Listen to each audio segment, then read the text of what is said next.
For newcomers, I thought I could give you a little bit about our organizational mission, how we're here, et cetera, et cetera.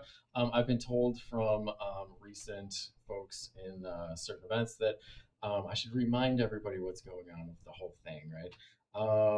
So I will remind you guys that the Writers Project has been around since 2002, originally founded by Professor Lolly Davidson with an NEA grant. And Lolly is fittingly our final solo writer of the semester on April 27th. That should be a good event as well. And since the inception of the Writers Project, we focused on bringing the work and wisdom of writers on the spectrum from insightfully local to award winningly national to our students, colleagues, and community members to continue the conversations that we all should be having if we do indeed believe in the virtues and values of a free society. Um, thank you, thank you. Today, we are joined by Casey Mulligan Walsh, whose work explores the intersection of overlapping aspects of the human condition, mixing and interweaving the extremes and revelations of boundless joy, iron nerved willpower, and indifferent tragedy into a writing voice that is inimitably her own. Her work, often focused on understanding the workings of fate in her own life, teaches us resilience, vigilance, and curiosity with which we can better greet the uncertainty and peregrinations of fate in our own lives. Or so I'd like to say, right? In that vein, today we'll hear from her recently published and widely acclaimed work, The Full Catastrophe, a memoir in which Casey wrestles with the full spectrum of what life can throw at you. And without further ado, please help me welcome Casey Mulligan Walsh.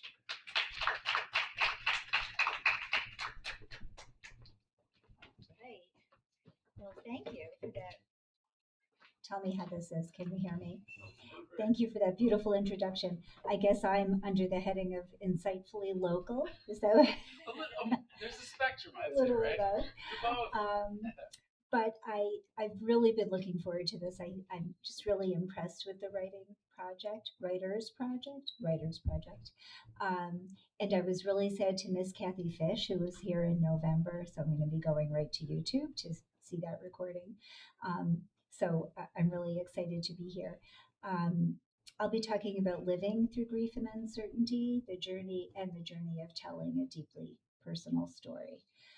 Before we get started, few little business things. I have books in the back if anybody needs a book. I'll be signing books if you're interested in that. I have an email sign up list. I write a Substack. I only send it once a month. I won't be filling your inbox. But if you'd like to stay in touch, that would be a great way to do that. And then here comes the part that all of us small press and university press authors hate, but it's an unfortunate truth. Amazon reviews mean a lot to small books like mine. So if you've read the book, if you're interested, you can just give it your star rating, one or two lines, one line. It does not have to be a literary review, but I would really appreciate that. So, today I'm going to touch on four significant lessons I learned from writing my memoir. So many of you have heard of Vivian Gornick, this quote: "What happened to the writer is not what matters. What matters is the large sense that the writer is able to make of what happened." And Vivian Gornick has written a number of books, but in terms of craft books, most of us know The Situation and the Story, The Art of Personal Narrative. And I introduced that because in The Full Catastrophe, the story is the search for meaning after repeated loss, navigating uncertainty, and learning to live with grief beside joy. But here's the situation: I was orphaned at 12, and then I lost my only sibling at 20. And that set me off on a search for home that really rose above every other goal I had in life. So I finished college quickly, married young, had three children, lived in an adorable little village, Cambridge, near here, which some of you may know. And I really thought that I found the life that I'd longed for. But when 20 years later my marriage began to crumble and each one of my children struggled, I embraced a new spirituality that became a lifeline during a contentious divorce and custody battle. But then the unthinkable happened. My oldest son, my 20-year-old son, died in a car crash, in a single car crash. And of course, that loss was devastating, but the spiritual strength I cultivated helped me navigate my grief and eventually find a deeper sense of belonging. And I'd say that through it all, I learned what most many of us already know, that life rarely goes according to plan. But even in the darkest times, there's room for hope and joy and unexpected peace. And going back to the title, it's really about the full catastrophe of life in all its messy, beautiful complexity. So, um, sorry, a lot of written notes here. But writing this book wasn't just about telling the story, right? It was about trying to understand really what had happened and what it meant.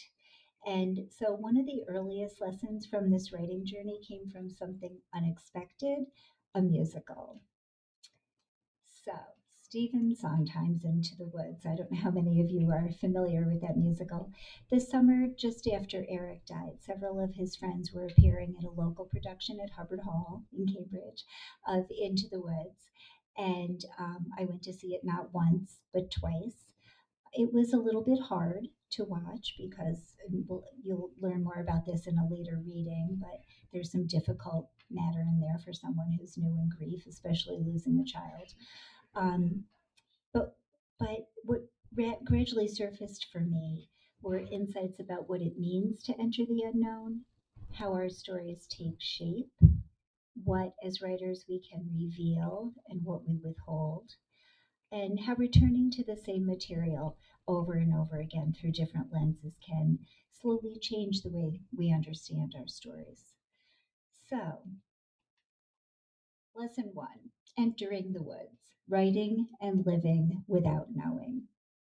So, on the surface, for those of you who haven't seen it, Into the Woods is a musical that ties together familiar stories, the stories of Cinderella and Rapunzel, Jack and the Beanstalk, and Little Red Riding Hood, with a baker and his wife who want a child.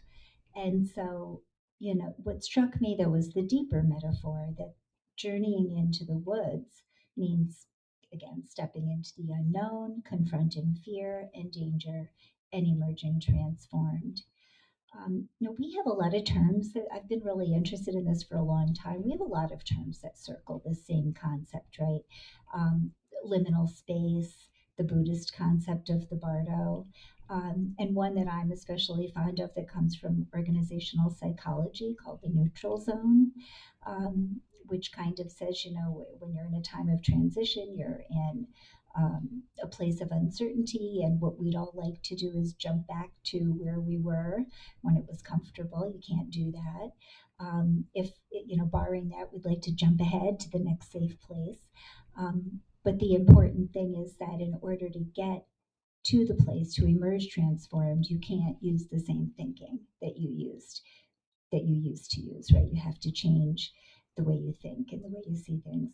Um, and I like to say, as Little Red Riding Hood says in the play, isn't it nice to know a lot and a little bit not? Right? So we're going to learn a lot of things maybe we wish we didn't have to learn, but that mirrored my own experience. Um, so, I'm missing something a little bit. Something is out of order here. But anyway, I have a reading from the book that illustrates, see, I stapled these backwards. Um, you know, Again, in Into the Woods, the characters leave the safety of their familiar lives and they enter a forest where the rules are unclear. Things get lost, choices have consequences that you can't predict, and nothing is clearly resolved. And so, what stayed with me is how familiar that felt, and but not knowing, not having any grounding, but having to move forward anyway. And so for me, I saw my life had been kind of existing in those woods and wondering if I'd ever emerge and who I would be when I emerged. But I would say that writing is also an exercise in going into the woods, that um, I revisited past grief, I confronted fear and loss, and I tried to emerge with a clarity and a deeper understanding of how I changed. So, this is a passage from the book that kind of illustrates my inner struggle during this time. Um, and in this reading, I'm lost in the woods for sure, but I'm beginning to imagine that there's a way out.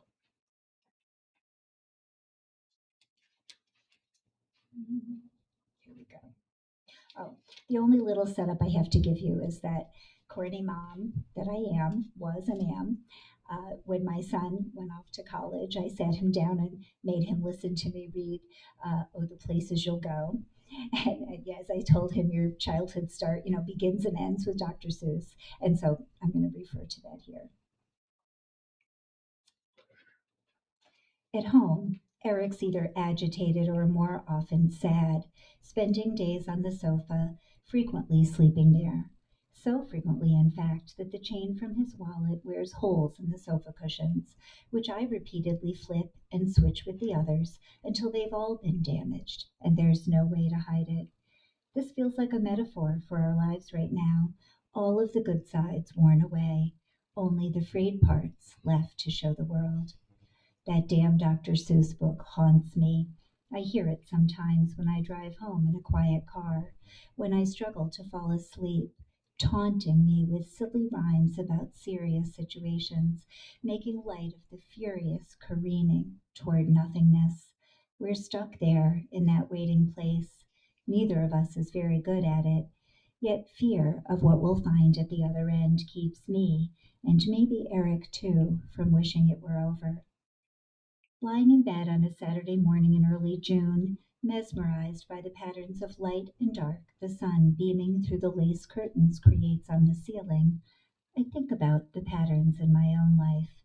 Growing up with uncertainty and loss, I learned that putting one foot in front of the other, no matter what came, was the key to survival. That determination, when channeled in the right direction, could get me nearly anywhere I needed to go. Not that it was ever easy, but I'd learned not to expect easy. When people asked how I'd survived my early years, I shrugged off their questions, minimizing the trauma I experienced by moving on to the one thing I couldn't weather. I lost my whole family way too young, but if something ever happens to one of my children, just put me to bed and don't expect me to get up again. Now, nothing is sure. There are things vastly bigger than I am, so many forces beyond my control. What I can't imagine is how this all works out, and the more I worry over it, the more frightening it is. But there's something else. Daily now, I am of two minds.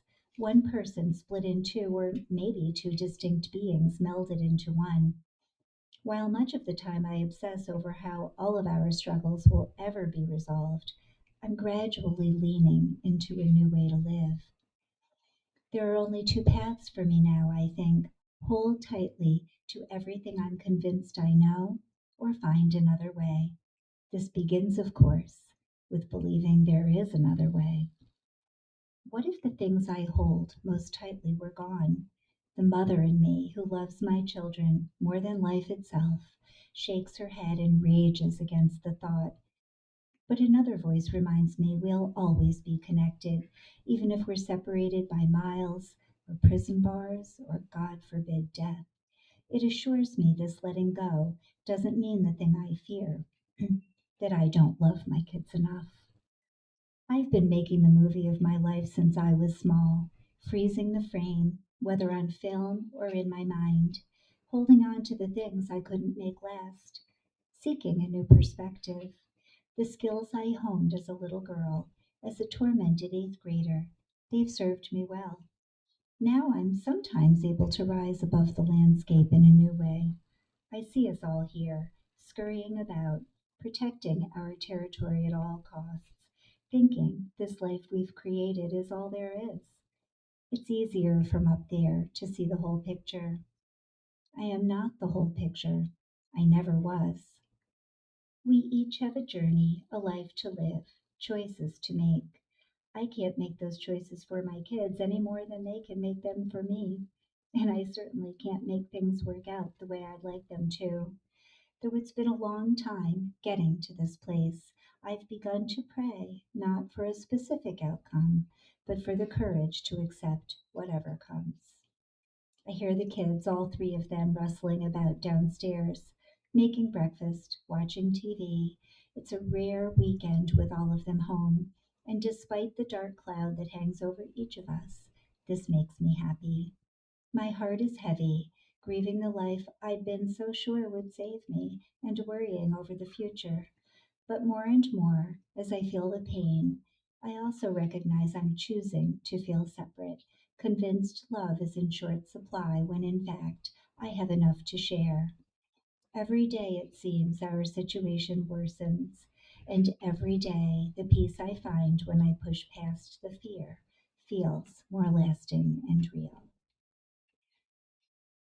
And so, what I notice when I read that is how close everything still is. I'm really just so in that moment, yet I'm starting to create a little distance. Of course, we don't go from being in the woods to just emerging from the woods all in one fell swoop. But this is what it feels like to be in something that you don't yet fully understand.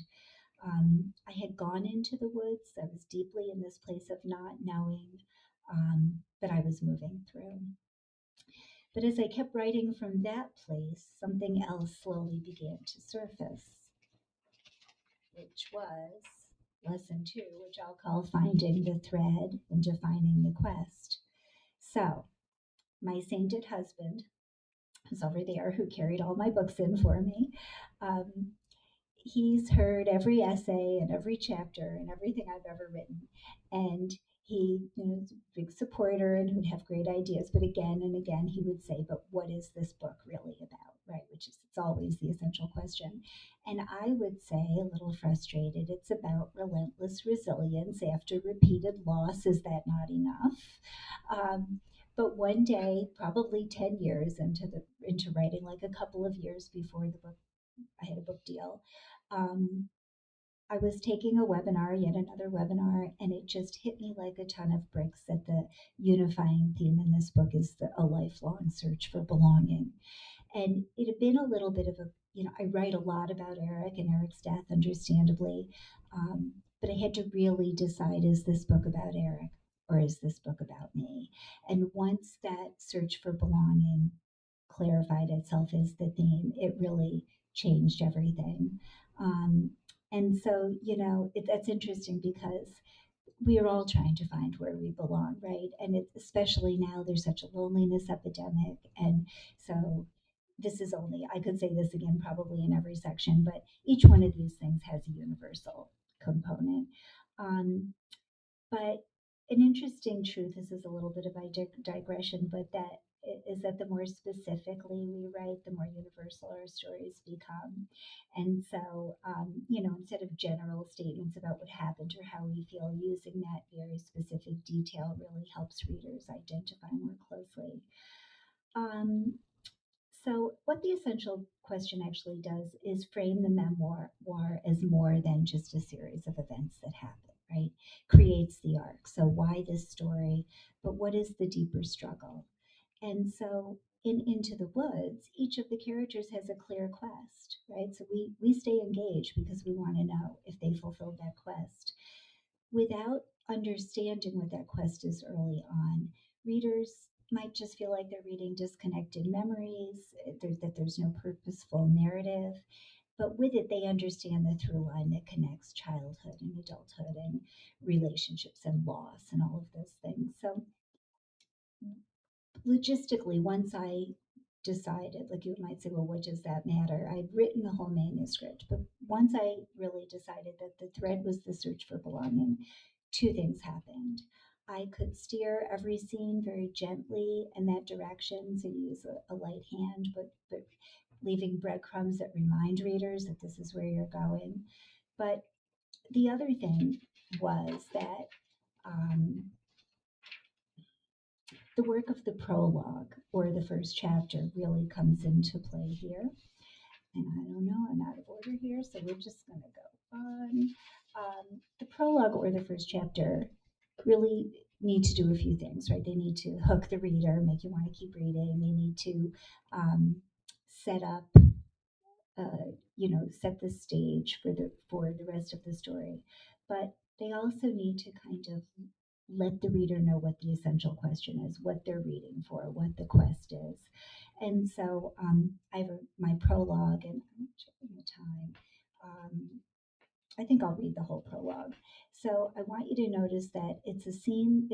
My story opens with a scene that occurs much later in the book, similar to Cheryl Strayed's Wild. A lot of people know that book, or the movie, where it opens with the boot being thrown off the mountain, and you have no idea, right, how she's going to get through that. Um, but what I want you to notice is how um, intertwined with the action I'm laying out that readers should be reading for the search for belonging. Okay, here's Sondheim again. This is the opening of the book. I'm listening to Sondheim and waiting through a sea of bills when the phone rings. Eric Simonson, please. Sorry, he's not here. You have no idea how sorry I am he's not here. But God, it feels so good to hear someone say his name again. We're calling about a $60 check he wrote to Price Chopper on October 7th, 1998. It was returned for insufficient funds. So there's a breadcrumb right there. Nobody's writing bad checks these days here. And it was 1998. Puts you in the 90s. Seriously? That was 9 months ago. With fees, he now owes $82. If he doesn't pay right away, it goes to our lawyer. I drop into my worn out computer chair and stare out the bank of windows into the backyard. The old barn leans to the left, tilting in the direction of the abandoned basketball hoop. Hello, how can we get in touch with him? Glancing at the sympathy cards and still unopened boxes of thank you notes stacked on the side table, I mumble, "He's dead." Dead?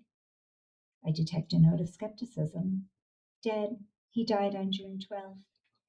Eric's death, so quickly old news for the rest of the world, though it's only been 6 weeks. But the telling makes it real again, makes him real. They say his name, and it brings him back, if only for a moment. I have to remind myself Eric isn't away at college or basic training, that he won't burst through the door at any moment, calling, "What's for dinner, Mom?" as he grabs his swimsuit and heads right back out to the lake. Some days, like today, I begin to picture this, then force myself to think about something else. It's too hard, too fresh, not yet. It felt as if my own life began when Eric was born. If marriage made me a wife and having Eric made me a mother, then bringing him home made the three of us a family. The very dream I'd been chasing since I lost my own family at 12. Soon we had another son, then a daughter, and despite difficulties in our marriage, I thought I'd created the life I'd longed for and the belonging that had eluded me for so long. But it didn't last.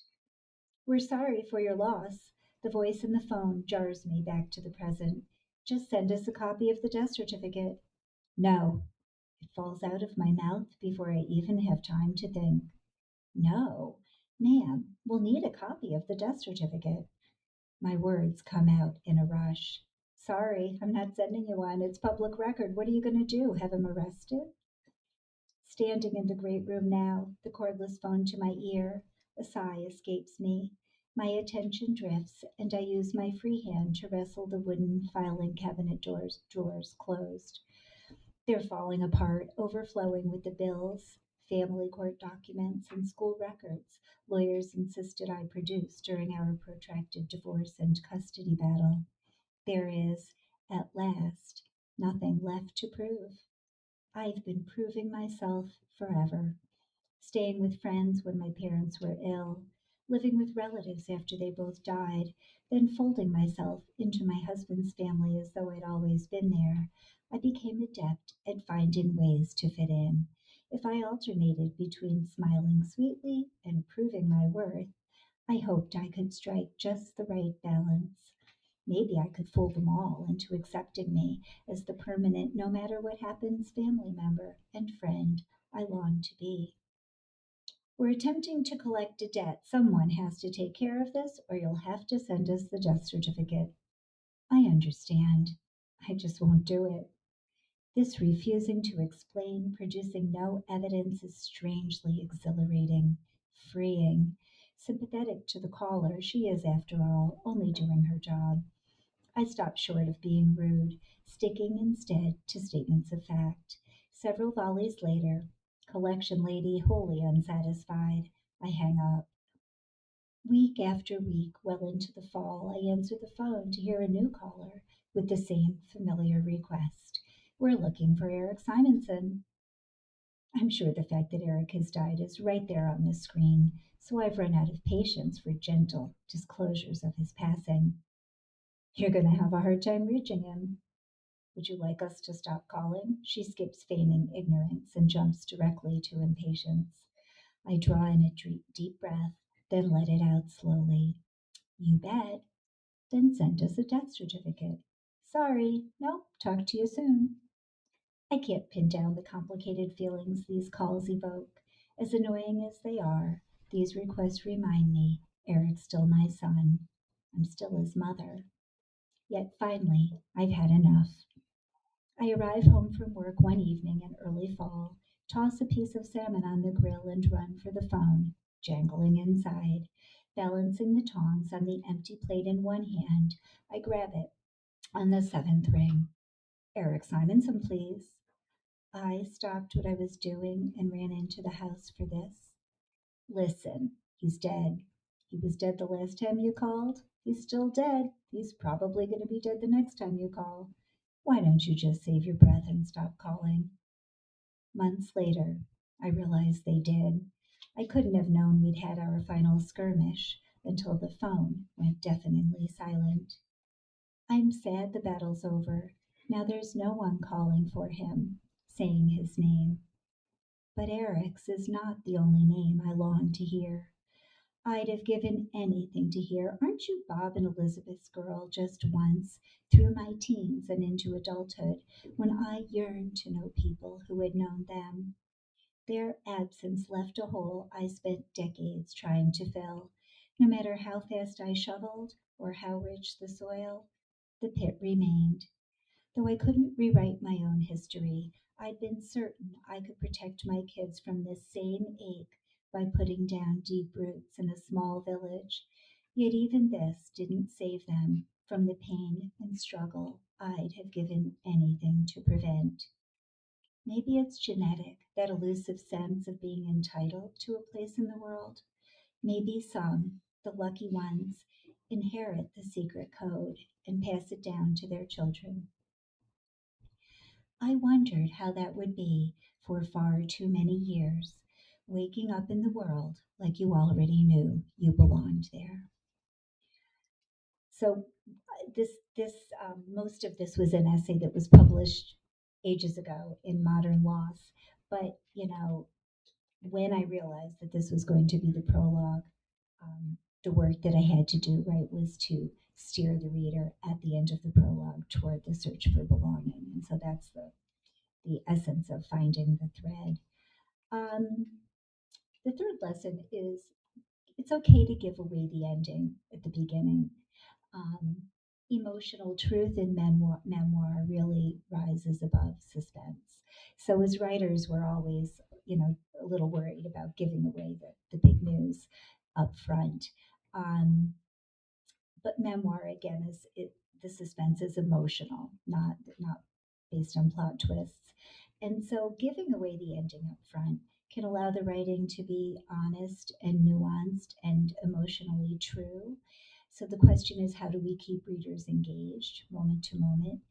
um, well, we think about Into the Woods. We already know before we watch Into the Woods that Cinderella marries the prince, Jack, climbs the beanstalk, Little Red Riding Hood meets the wolf.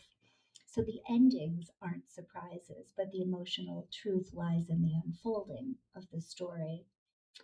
So I used an excerpt from a compressed flash essay I wrote in 2022 as an epigraph for Still, so that appears right before the prologue you just heard. I didn't, interestingly, as an aside, I didn't use the whole essay because I felt like it would give away too much of the, you know, the emotional resonance and how I continued. But I did read include the first half. In my story, the real question became not what will happen, but what did it feel like for these characters to move toward that ending. So the other thing I'll point out is that Still uses a micro lens. It's really close up, intense look at one intense moment. It's an urgent piece. It's 511 words, all one sentence except for a final word. Um, and it brings the reader right into the scene and sets the emotional tone. And I used it as an epigraph because I felt as if it promised what was to come if readers continued reading, even though they know that far later in the book my son will die. I kind of went back and forth on this, but I think what I'm going to do is read the whole essay. It's 3-minute essay. So in the book you have the first half, but I'm going to read the whole thing. I have to take a deep breath and a sip of water because it's all one sentence, but I will pause. You can come in now, they say, holding open the door between the waiting room and the inner sanctum of the ER, and I stand, smoothing my wispy summer dress and unsticking my bare legs from the vinyl chair where I've waited for a half hour that seemed like days, still praying, knowing yet not knowing, listening to the whir of the helicopter blades on the pad on the other side of the window, never realizing it was there for my son should he make it. But he didn't make it. That's what the doctor said when she came to tell me moments ago, sadness in her eyes. Her shoulders stooped like someone had given her 1,000-ton weight to pass on to me, and everything got quiet in my head as if snow had fallen all around me, and nothing, not the hugest boulder dropped from the highest height, could ever make a sound that would reach me in there. And my dear friend follows me through that door, still a mama bear like always, no putting anything in my way on her watch. And the nurses, somber and anxious, steer me to the first room on the right, the one where I spent a long Sunday 12 years ago with my 1-year-old daughter, who'd burned her hand on a heater in a freak October snowstorm. She left bandaged and groggy, yet she'd be fine. The worst is over, I thought then. But now, my son, always so full of life, lies on a gurney in the center of the room, still, eyes closed, but mouth open, like he's had a bad day and needs to sleep it off, that's all. The air is heavy and charged and smells of antiseptic, and the medical staff hover behind me. Hold her elbow, she'll faint, one man says. And annoyed, I ask them to leave. They can't understand, how could they, that I've known this would be the end of the story, the one I've dreaded, the only one that's ever made sense, with life spinning wild until it blew us apart and no end in sight. And I speak to my son in my mind, my first baby, the one who made us a family, who brought me back to family after all of mine had died. Oh, how his antics delighted us back then. No hint of the danger to come. I tell him he can rest now, that I understand. My words senseless yet swollen with meaning, and a breeze caresses my cheek in what is surely a hug from beyond. Then it's gone. His spirit knew better than to hang around in this room rank with death and decay. That's how it feels. See you later, Mom, I hear him say. On the tops of the trees, that's where I'll be. And by God, he is there, decades later, still my shining star, still shouting, look at me, Mom. He still can't sit still, my boy. He's with me, still. So that's the whole piece. Um, see if I can get my notes back in order. There we go. So again, I think what I just say about that is the meaning clearly is not in the ending of the book, it's in the moving through. It's in the emotional weight that that carries. The fourth lesson in my time that I took from Into the Woods, and I think it's one that we could probably spend the most time on, and I think entire courses are based on this, is how circling the story and shifting the lens. So I was an essayist before I decided to try to put my story together in the form of a memoir. And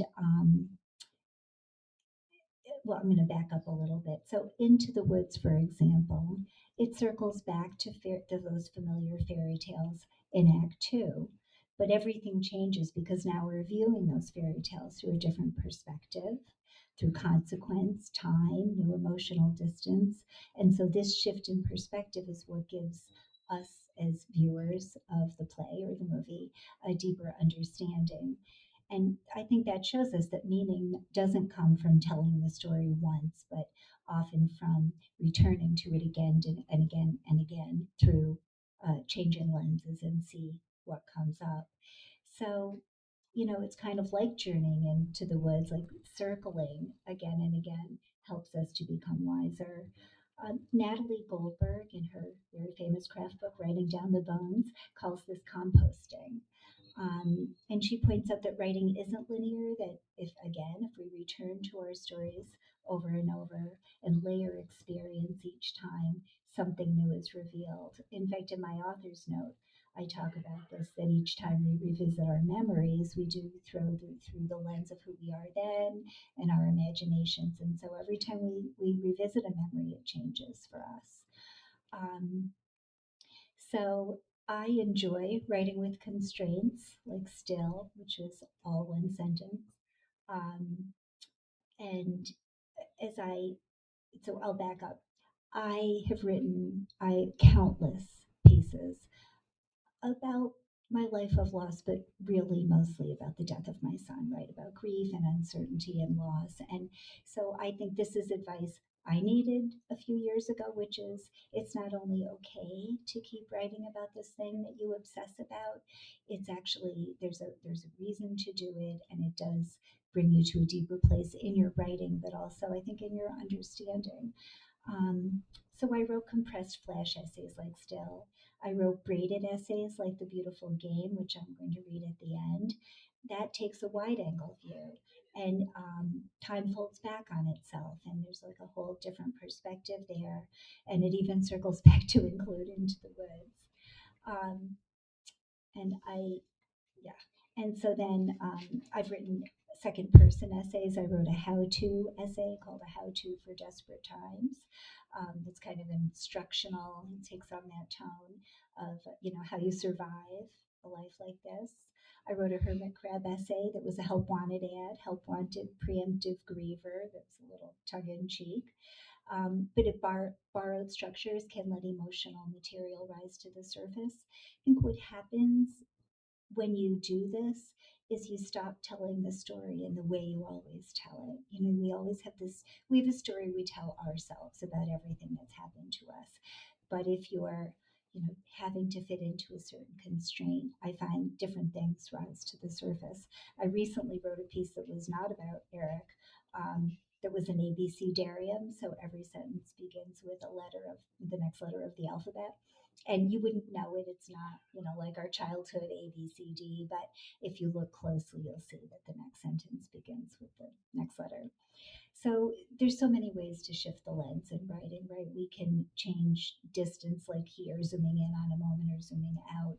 We can change our point of view. I wrote in second person. People write memoir in third person. You can do whatever you want. Present versus past. You can shift the emotional lens. So some of it is very deep and serious, like this, and then um, that hermit crab essay definitely has a good dose of dark humor. You can use objects as entry points. Um, but as I said, I spent years writing essays about grief, and a lot of that writing ended up in the book. But when I kept returning to the same material, I saw new things, but I also saw what didn't change, the thing that kept coming up for me over and over again. Um, and so I, I'm going to read a shortened version of this essay, essay, braided essay, sorry, The Beautiful Game, and it revisits similar themes through more of a wide angle lens. One of the, I don't know if any of you have ever written or read braided essays, but one of the important things to know is that rather than gentle transitions between one paragraph to the next, that there are multiple strands of the story that you place side by side, and a lot of the meaning making happens in the gaps between. So you're going to see some maybe whiplashy moments, right, where you're hearing one thing and all of a sudden it's something else. But it's up to the reader or the listener to create that meaning in between. Um, all right, so that is here. My son Eric, never one to do anything halfway, had been in love with the beautiful game since he first stepped onto the field at 5. By 17, the award that meant most to him had come from his coaches, the player who eats, lives, and breathes soccer. As sweeper, Eric honed his skills in lofting the ball, giving it just the right amount of lift to allow offensive players to score. His finest moment? A 60-yard field goal, a kick that sealed the win against his school's arch rival. The crowd sat in stunned silence for a single charged moment before breaking into wild celebration. It was perfect. After Eric's memorial service, his friends invite me to their production of Into the Woods at the local theater company. I'm vaguely aware that Sondheim's musical intertwines the paths of Grimm's fairy tale characters as they journey deep into the darkness and light found only in the woods. I sit in the front row, the actors often performing in front of me. I am, essentially, in the middle of the action. The lyrics are almost more than I can bear only weeks after Eric's death. After a frightening journey through a dark wood, Little Red Riding Hood has learned a lot. Scary may be exciting, but there are things it's better not to know. She should have heeded her mother's advice, but the wolf was so tempting. How I wish Eric had listened, I think. When the witch laments the inevitability of losing our children to bad decisions, the pain is exquisite, the words written only for my ears.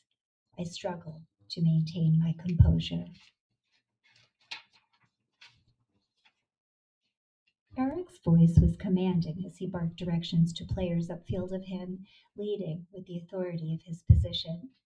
Here was my beautiful boy feeling every emotion intensely. The freckles stood out on his ruddy cheeks as he lifted his jersey to wipe the sweat from his face. He used all he had to keep the ball away from the goal and executed throw ins and corner and penalty kicks with full force and his signature grunt. Things were not as positive at home. Eric had led the way for his younger siblings with enthusiasm. Now his bubbly personality had succumbed to an increasing sense of bubbling discontent. Our family was crumbling. Sides would be taken. We could all see it coming. The outcome was impossible to predict. Some attribute a slump, a period when a player or a team is not performing well or up to expectations, to bad luck. While a player's average performance may be quite acceptable, there may be times when performance is spectacular, followed by a dry spell. Others believe psychological issues are behind a slump, that there are times a player feels less motivated or is less adept at handling clutch situations. Players may be depressed, lose confidence, make a lot of mistakes on the field. Slumps happen to players of all levels, even the pros. The first step to getting over a slump is to regain confidence. Take a break, work on your mental game. Don't try to change the past. Focus on having more fun when you play. Above all, don't beat yourself up for every mistake. Accept it and push on with a smile on your face. It's hard to assess what went wrong for our family, for Eric. His role in the family was changing. Everything was in flux. We lost our center and our focus. None of us knew the rules, where to position ourselves, how to react, whether to defend or attack. It's tempting to use sports metaphors here. You can't win them all. Tomorrow's another day, another game, unless the season's over. It was a blue sky, June Saturday, when the news came. The police officer at the door telling me there'd been a crash. Eric had lost his footing in the year and a half since he stepped off the field for the last time. I'd seen this day coming. That didn't make it any easier. The beauty in the beautiful game is found in the artistry of working as a team and the many ways in which the goal is ultimately scored. The unpredictability of soccer only adds to its allure. Nothing is ever guaranteed. The only thing that really matters, no matter how skilled the play, how many goals each side has made, how graceful their execution, is the score on the board at the end. Yet, even when the game is over, the beauty lives on. I count by threes as the actors sing. It splits my focus, the full weight of the lyrics, too heavy on their own. They tease me with the comfort of language that says precisely the things I feel. How do you guide your children when you haven't figured it out yourself, when they won't listen to you anyway? What good is being a good mother if they're just going to leave you in the end? These are the things that consume me in the depths of my grief. The witch sings on. It's a struggle out there in the woods, but it's where we learn. There's always hope for the happy ever after, and no one is alone. In soccer, where well trained bodies execute skills with ballet like form, then celebrate victory with enviable abandon, it's easy to forget the game can be violent too. Around the world, injury and loss are the price payers, the price players willingly pay for those golden moments of joy on the field. If they want to be part of the beautiful game, they find beauty in the losses too. They've learned they can't have one without the other. So this, I would just say that I think that contrast between still and the beautiful game can show how perspective shapes meaning. And revisiting the story in multiple forms through multiple lenses isn't repetition, it's discovery. It's a really important thing to know. Um, so I'd like to close with this. Oops, sorry about this. Meaning is found in the moving through. And so I would just say that both living and writing are journeys into the woods where meaning comes not from knowing the ending, but from moving through and understanding where we've been and what has happened to us and what that means. And that's about it. That's what I have for you today. Um, I'd like to just do another little reminder. There are books I'd be happy to sign. I have an email sign up list, but it's really been an honor to be part of the Sydney Adirondack Writers Project. And I just think it's a wonderful project that you have here, and I'm going to be watching it much more closely from here on in. Thank you. Give you a round of applause. We have a few minutes for questions. All right. Anybody? I have a question. Great. Could you speak for just a minute or two about your work with in Walsh? Yes, thank you. So, as I said, I really love constraints and Flash in particular. And so, five of us who also love the form, about almost 2 years ago now, had the idea to start a literary magazine for compressed Flash nonfiction. I think there's a lot of Flash fiction out there. And so we accept pieces of 500 words or less. And there's a couple of things that make us unique.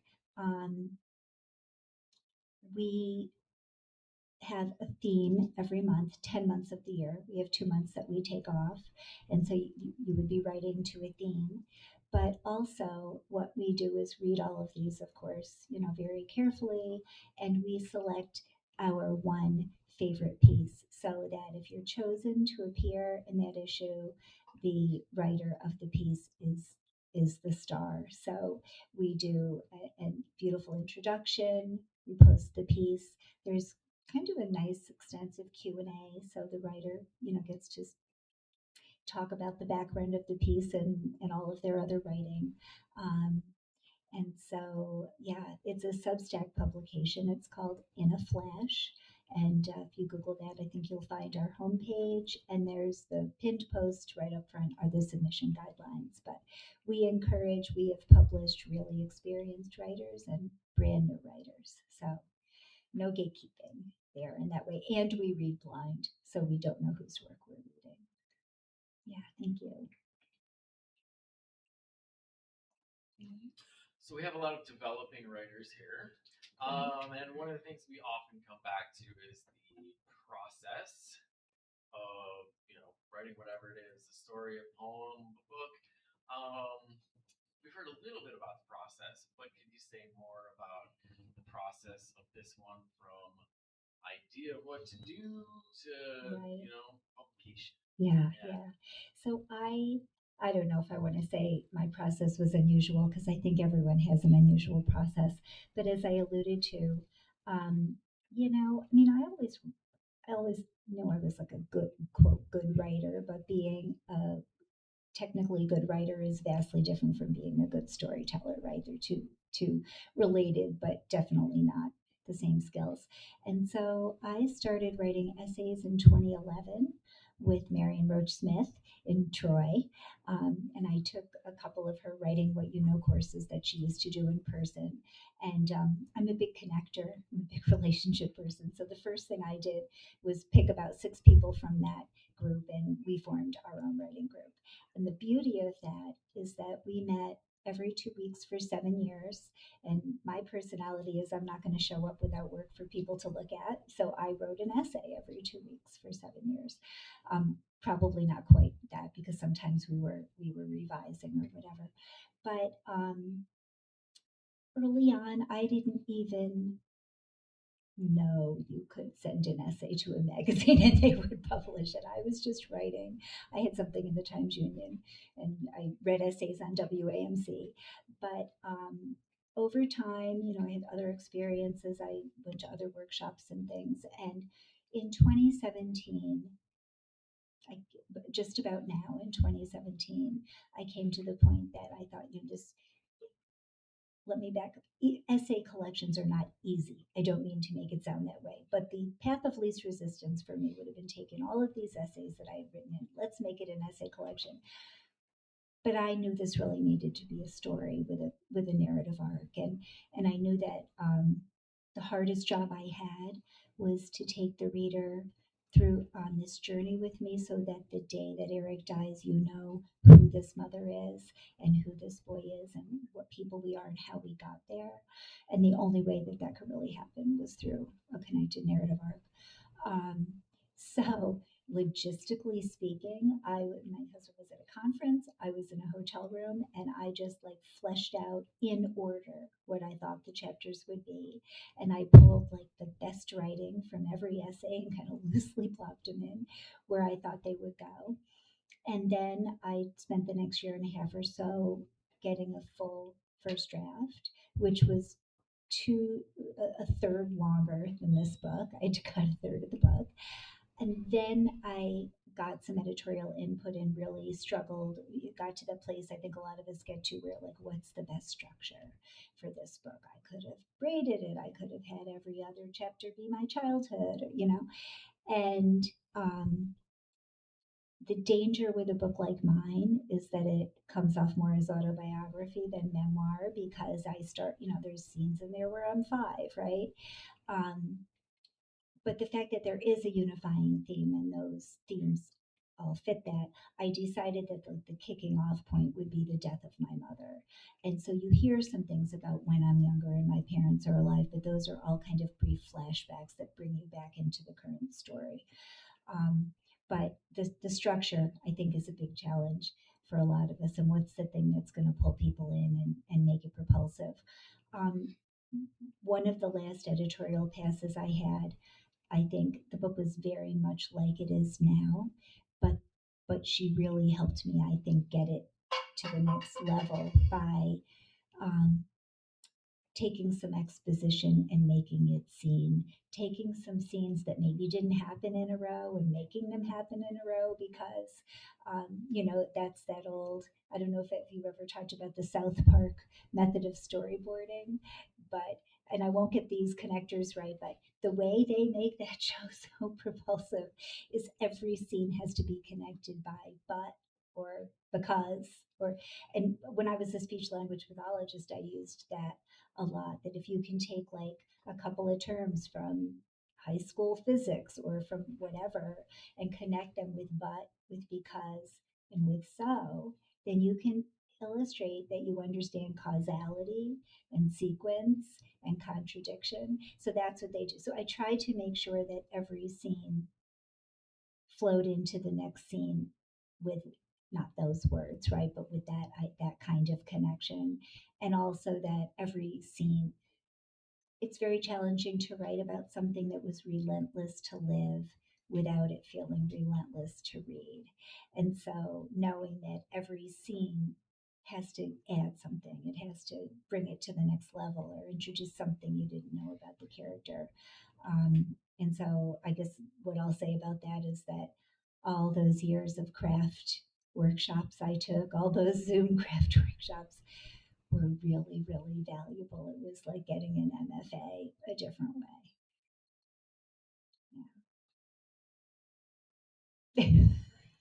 Did I answer your question? Oh no, I think that's a great commentary on process. Um, Shift focus a little. I see a lot of intertextuality, as we might say in the academic setting. Okay. Can you talk a little bit about the function of that? How you chose things to add into it? Um, the title itself is from Zorbidly Creek. We get a Yes. lot of Into the Woods, Yes. and there are a number of other ones that I wrote down here, Oz and things like that, right? So, Yeah. how did Yeah. you choose those? What do they do for You know, you in the story? I think a lot of what writers do is write from who they are and then reverse engineer why they did those things. And like, did I think as I was writing this book, ooh, I'm going to take all these lessons from Into the Woods? Not necessarily, but I've always loved language. I've always been a really, I think as a child, for a lot of kids, reading was my escape. I always had my nose in a book, and and well, if you've read my book, I lived in a small town, I worked in a bank, but when I finally tried, decided to break free, speech language pathology was where I went. Like, language is just always been a really big thing for me. So using references to Oz and then Into the Woods obviously was such a pivotal thing for me because that happened right after Eric died. And then what was another one you mentioned? Zorba the Greek. Zorba the Greek. So the other two were clearly just part of my store of ways that I think I tend to think in metaphor anyway. Um, and I had a very close friend during these dark times who also thought in metaphor. So we were just like, we'd go for a walk, we'd be in Hansel and Gretel's woods. Like, we just seemed to always think that way. The Zorba the Greek quote, interestingly, no, I was not a big Grecophile or Zorba fan or anything like that. But I heard the term the full catastrophe. Actually, the first time I heard it was because I'm also a big singer songwriter fan. And there's a group called the Neils from Northampton who had a song called The Full Catastrophe. And I'm like, oh, I have to look that up. This is long, long ago. And when I realized that the concept of the full catastrophe comes from Zorba the Greek, who boss asks Zorba, "Are you married?" And he says, "Am I not a man?" He also says, like, something about "I'm stupid," but I leave that out. Of course I'm married. I have it all: the wife, the kids, the bills, the full catastrophe. But John Kabat-Zinn wrote a big fat book on living mindfully called Full Catastrophe Living. And I like the way he describes the full catastrophe as the poignant enormity of our life experience. So that just so captured what I wanted. And I write that little passage about it in the book. Like, bring on the bills and the dirty diapers and the sports lessons and, all the things I feel like I've been denied because I don't have this family. I was really just an isolate at that point. Um, and so that was a little reverse engineered, I would say, where that wasn't something that was in my purview. But as soon as I heard it, I was like, that's it. And subtitles are very, very hard, but that title never changed. Yeah, it just captures it. I guess last but not least, what do you look forward to writing in the future? Hmm. So I was joking earlier that when you publish a book, you kind of have to shift gears for a couple of years to being a full time marketing professional. And I have said over and over in the last year or so, like, I don't even feel like a writer anymore, although I just had something out. But I do still have kind of a vast storehouse of essays that I've written that are more about what it's like to live decades on with grief beside joy. And so I have a thought of maybe compiling those, but also having interstitials that are a little weirder. I like to say, because I have some kind of weird flash pieces that go all over the page, and do some things that are a little experimental. Um, but also, I was just trained as a grief coach, so I'm going to be starting like 6 week grief coaching groups because grief is a public health issue, right? We don't talk about it. Not everybody who's grieving, or, we can be grieving from 25 years ago. All those people don't need therapy. They need a place to be seen and heard. And with my dark humor, for years, I have often said I'm one stop shopping for grief. I've got the parents and the sibling and the child.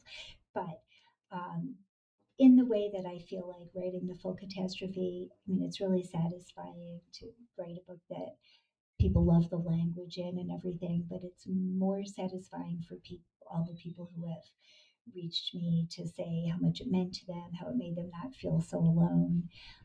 I feel like grief coaching kind of falls in that same bucket.